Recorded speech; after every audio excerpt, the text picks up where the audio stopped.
दोस्तों, कहानी की शुरुआत होती है जंगल को दिखाते हुए, जहां कुछ लोग पेड़ों को काट रहे थे। ये इस वक्त जंगल के साउथ हिस्से को साफ कर रहे थे। दिन भर सब कुछ नॉर्मल रहता है, लेकिन शाम ढलते ही इनका एक साथ ही अचानक से कहीं गायब हो जाता है। सुपरवाइजर इन सब के हेड को कांटेक्ट करने की कोशिश करता है, लेकिन सामने से कोई रिस्पांस नहीं आता। इधर ये हेड अकेला ही जंगल में चला जाता है, जो कि इसकी सबसे बड़ी गलती थी। और कुछ देर बाद यहाँ पर एक खतरनाक क्रिएचर आता है और इस पर अटैक करके इसे यहीं मौत की नींद सुलाते हैं। इसके बाद सीन शिफ्ट होता है जंगल के साउथ हिस्से से 90 माइल्स की दूरी पर, जहां हमें इस टाउन के शेरिफ पॉल को दिखाया जाता है, जो कि इस वक्त एक पार्क में अकेला बैठा था। ये देखने पर काफी मायूस और उदास दिखाई देता है। फिर हम रॉन नाम के एक आदमी को देखते हैं, जिसके पास 13 घोड़े थे, लेकिन अब सिर्फ 12 ही होते हैं। अपने एक घोड़े को ढूंढने के लिए रॉन पॉल और डॉनी की हेल्प लेता है।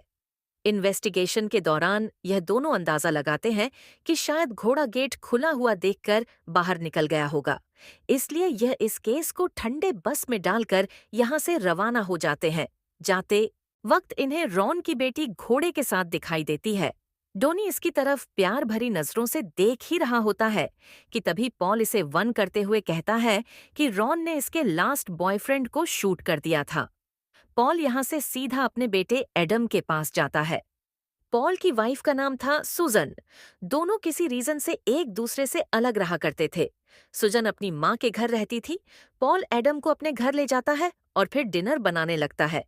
इसी बीच एडम पॉल से पूछता है कि मम्मी आपके साथ कब रहेंगी। इस पर पॉल बड़ी उदासी से कहता है कि अभी हम दोनों को ही वक्त लगेगा। अभी ये दोनों बातचीत कर ही रहे थे कि इतने में पॉल को घर में किसी के होने की आहट महसूस होती है। पॉल जब चेक करने जाता है तो वहां कोई नहीं होता। ये देखकर पॉल बेफिक्र होकर अपने बेटे एडम को सुला देता है और खुद भी सोने चला जाता है। अगली सुबह जब डॉनी पॉल के घर आता है तो बाहर किसी जानवर के पैरों के निशान बने होते हैं। ये देखकर पॉल भी कंफ्यूज हो जाता है। जब ये दोनों इन फुटप्रिंट्स को फॉलो करते हैं तो यह निशान पूरे रोड पर बने हुए होते हैं और जंगल की तरफ जाते हैं। जंगल में पॉल और डॉनी को कुछ अजीब निशान भी दिखाई देते। मेंगजरेनिया है पॉल। इस बारे में फॉरेस्ट डिपार्टमेंट से पूछताछ करता है और फॉरेस्ट डिपार्टमेंट के लोग इसे बताते हैं कि वो ना तो इस जानवर के बारे में कुछ जानते हैं और ना ही उन्होंने इससे रिलेटेड कुछ सुना है। यह फुटप्रिंट एक मिस्ट्री बन जाते हैं, जिससे टाउन के लोग डरने लगते हैं।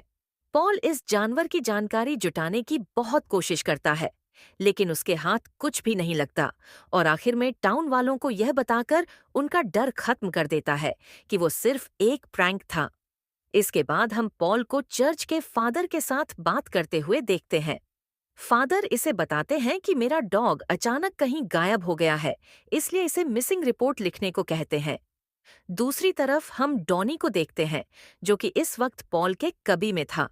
ये पॉल के ड्रॉर से एक बच्चे की फोटो निकालता है और उसे बड़ी गौर से देखने लगता है। इसके बाद जब पॉल स्टोर से सामान खरीदने जाता है तो यहाँ क्लारा नाम की लड़की भी पॉल से टाउन में आए, जानवर के बारे में सवाल करती है। और तभी जिम नाम का लड़का बीच में बोलते हुए कहता है कि मेरे दादाजी ने बताया था कि उस जंगल में कुछ तो खौफनाक है जिससे हमें खतरा हो सकता है, लेकिन पॉल को इसकी किसी भी बात पर यकीन नहीं होता। जिम यहाँ डॉनी का नाम लेता है और बताता है कि इस सब के पीछे डॉनी का ही हाथ है। यह सुनकर पॉल जिम को काफी खरी खोटी सुनाता है और गुस्से में यहाँ से निकल जाता है। बाहर पॉल की एक हंटर से मुलाकात होती है जिसका नाम था अल।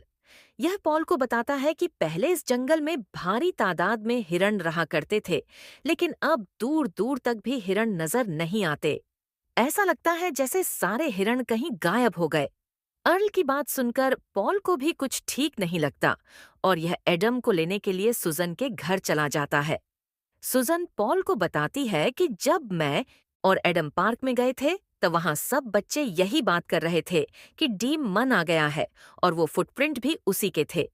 इस बात से एडम काफी ज्यादा डर गया है। यहाँ इन दोनों की बातों से हमें यह भी पता चलता है कि यह दोनों 6 महीने पहले अलग हुए थे और इसका रीजन भी काफी बड़ा था। बातचीत करने के बाद सुजन एडम को पॉल के साथ भेज देती है और जब यह दोनों रास्ते में होते हैं तो इनकी कार के सामने में एक अजीब खतरनाक सा जानवर आ जाता है और इन्हें देखकर जल्दी से जंगल की तरफ भाग जाता है। पॉल इस जानवर को देखने के लिए कार से बाहर निकलने का फैसला करता है और सेफ्टी के लिए एडम को कार के अंदर ही रुकने का ऑर्डर देता है। जब पॉल जंगल के अंदर जाता है तो इसे यहाँ रॉन के घोड़े की नेक बैंड नजर आती है। इसके अलावा दूर दूर तक कुछ नहीं दिखता, इसलिए पॉल वापस अपनी कार की तरफ आ जाता है। लेकिन जब यह कार में देखता है तो यहाँ एडम नहीं होता। यह देखकर पॉल के होश उड़ जाते हैं। ये एडम को काफी आवाज देता है, लेकिन कोई भी जवाब नहीं आता। तभी इसकी नजर अपने घोड़े पर जाती है और जब यह घर जाकर चेक करता है तो एडम अंदर ही होता है। एडम को देखकर पॉल की जान में जान आती है और यह इसे गले लगा लेता है। वहीं दूसरी तरफ हम डॉनी को देखते हैं, जो कि अर्ल के बार में आया हुआ था और डॉनी को ड्रिंक सर्व करता है और फिर दोनों बात करने लगते हैं। और डोनी को जंगल से जुड़ी एक कहानी सुनाता है जो कि इसकी दादी ने इसे बताई थी। अल कहता है कि उस जंगल में स्पिरिट्स का बसेरा है और साथ ही एक लड़के के बारे में भी रिवील करता है जो कुछ समय पहले अचानक कहीं गायब हो गया था और जब उसे जंगल में खोजा गया तो वह 30 फीट ऊपर पेड़ पर टंगा हुआ दिखाई दिया। अल की यह बातें डॉनी के मन में डर पैदा कर देती हैं और यह बुरी तरह से घबरा जाता है। अगले दिन पॉल और सुजन दोनों साथ मिलकर एडम के स्कूल में जाते हैं और उसकी प्रिंसिपल से मीटिंग करते हैं। प्रिंसिपल एडम की शिकायत करती है क्योंकि उसने गलत वर्ड यूज किया था। साथ ही यह भी बताती है कि जब भी एडम अपने भाई का जिक्र करता है तो उसकी बातों से ऐसा लगता है जैसे वह अभी भी जिंदा हो, जबकि एडम का भाई कुछ वक्त पहले ही मर गया था। इस बात को लेकर सुजन और प्रिंसिपल के बीच में बहस हो जाती है, जिसके बाद सुजन और पॉल यहाँ से चले जाते हैं। पॉल जब रास्ते से गुजर रहा होता है तो इसे अपने बेटे की ग्रेव दिखाई देती है, जिसे देखकर यह थोड़ा इमोशनल हो जाता है और फिर इसे दूसरी साइड डॉनी खड़ा दिखाई देता है, जो पॉल को देख इसके पास आ जाता है। कुछ ही मिनट बाद इन्हें कुछ अजीब सी आवाज सुनाई देती है और जैसे ही यह आसमान की तरफ देखते हैं तो इन्हें लाखों की तादाद में बर्ड्स उड़ती हुई दिखाई देती है, जिन्हें देखकर ये दोनों काफी घबरा जाते हैं। पॉल डॉनी को बताता है कि ऑल ने खुलासा किया था कि वाइल्ड लाइफ खत्म हो गई है। इसका मतलब यह है कि वह सारे पक्षी भी जंगल छोड़कर भाग रहे थे।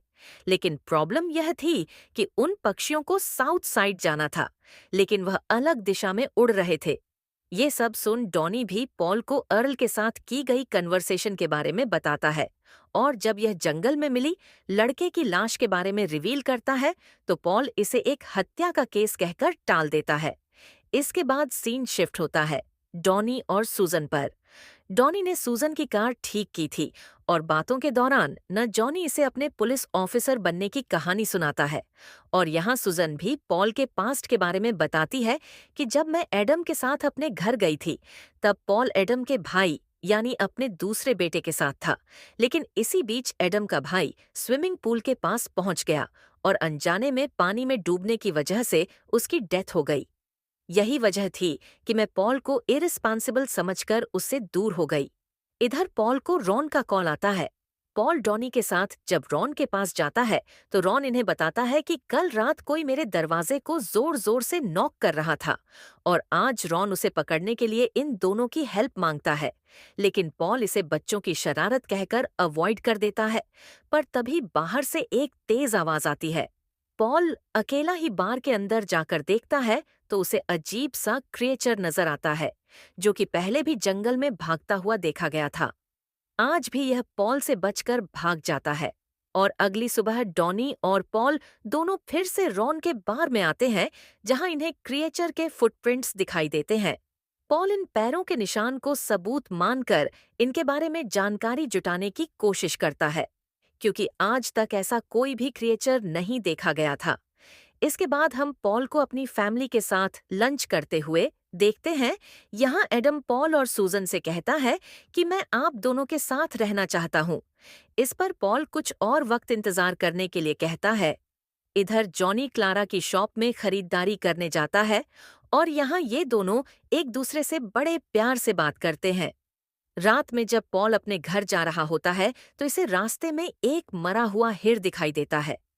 पॉल गाड़ी से उतरकर जब इसे चेक करता है तो यहाँ एक क्रिएचर आकर इस पर हमला कर देता है, पर इसे कोई चोट नहीं आती है और यह जल्दी से गाड़ी में बैठकर घर आ जाता है। अगले सीन में हम पॉल और जॉनी को अर्ल के बार में साथ बैठा हुआ देखते हैं। पॉल जॉनी को भी उस इंसिडेंट के बारे में बताता है।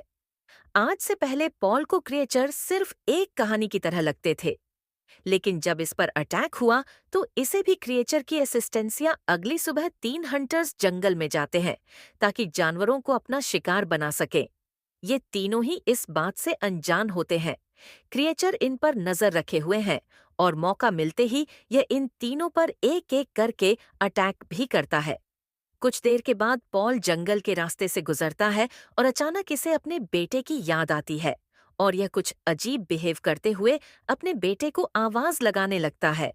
पॉल की आवाज सुनकर एक हंटर इसके पास आ जाता है, जो कि काफी ज्यादा जख्मी था। पॉल इसकी मदद करने के लिए इसे अपने साथ यहाँ से ले जाता है और फिर इससे पूछताछ करता है। यह हंटर जंगल में जो कुछ भी हुआ सब बता देता है।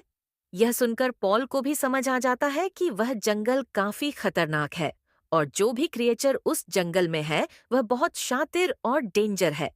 इतने में ही ऑल पॉल को कॉल कर जल्दी से जंगल में आने के लिए कहता है। पॉल जब जंगल में जाकर देखता है तो पेड़ पर उन 2 हंटर्स की लाशें मौजूद होती हैं। इन्हें बहुत ही बेरहमी से मारा गया था। ये देखकर पॉल सबको जंगल से जाने का ऑर्डर देता है और खुद फॉरेस्ट डिपार्टमेंट टीम को यहाँ आने के लिए कहता है। शाम को मौसम बर्फीला होने की वजह से टाउन के सभी लोग घरों में बैठ जाते हैं और टाउन खाली हो जाता है। डोनी जब पॉल से मिलने के लिए उसके घर जाता है तो यहाँ पॉल उसे एक रिपोर्ट दिखाते हुए लॉगर्स की टीम के गायब होने की बात बताता है। दरअसल ये वही लकड़ी काटने वाले थे जिन्हें मूवी की स्टार्टिंग में दिखाया गया था। पॉल के मुताबिक जंगल साफ करने की वजह से क्रिएचर वहां से आजाद हुए थे। कुछ देर के बाद जिम पॉल के घर आकर इसे एक वीडियो दिखाता है जिसमें क्रिएचर भागता हुआ और अचानक से गायब होता हुआ दिखाई देता है। सबके चले जाने के बाद पॉल को एडम के चीखने की आवाज सुनाई देती है, क्योंकि क्रिएचर इनके घर आ गया था। पॉल जल्दी से एडम को लेकर बाथरूम में लॉक हो जाता है और डॉनी को हेल्प के लिए बुलाता है। डॉनी क्रिएचर को पकड़ने की कोशिश करता है, पर कोई फायदा नहीं होता। इसके बाद पॉल और डॉनी टाउन के सभी लोगों को चर्च में सेफ्टी के लिए ले जाते हैं, लेकिन बहुत सारे क्रिएचर्स चर्च के बाहर भी आ जाते हैं। पॉल सबको बेसमेंट में भेजकर खुद डॉनी के साथ क्रिएचर्स का मुकाबला करता है। इस बीच एक क्रिएचर डॉनी को जख्मी कर देता है, लेकिन जॉनी भी इसके कंधे पर चाकू मार देता है। इसके बाद पॉल इस क्रेक कचर को मार देता है और सब बेसमेंट से बाहर निकल आते हैं और काफी खुश होते हैं।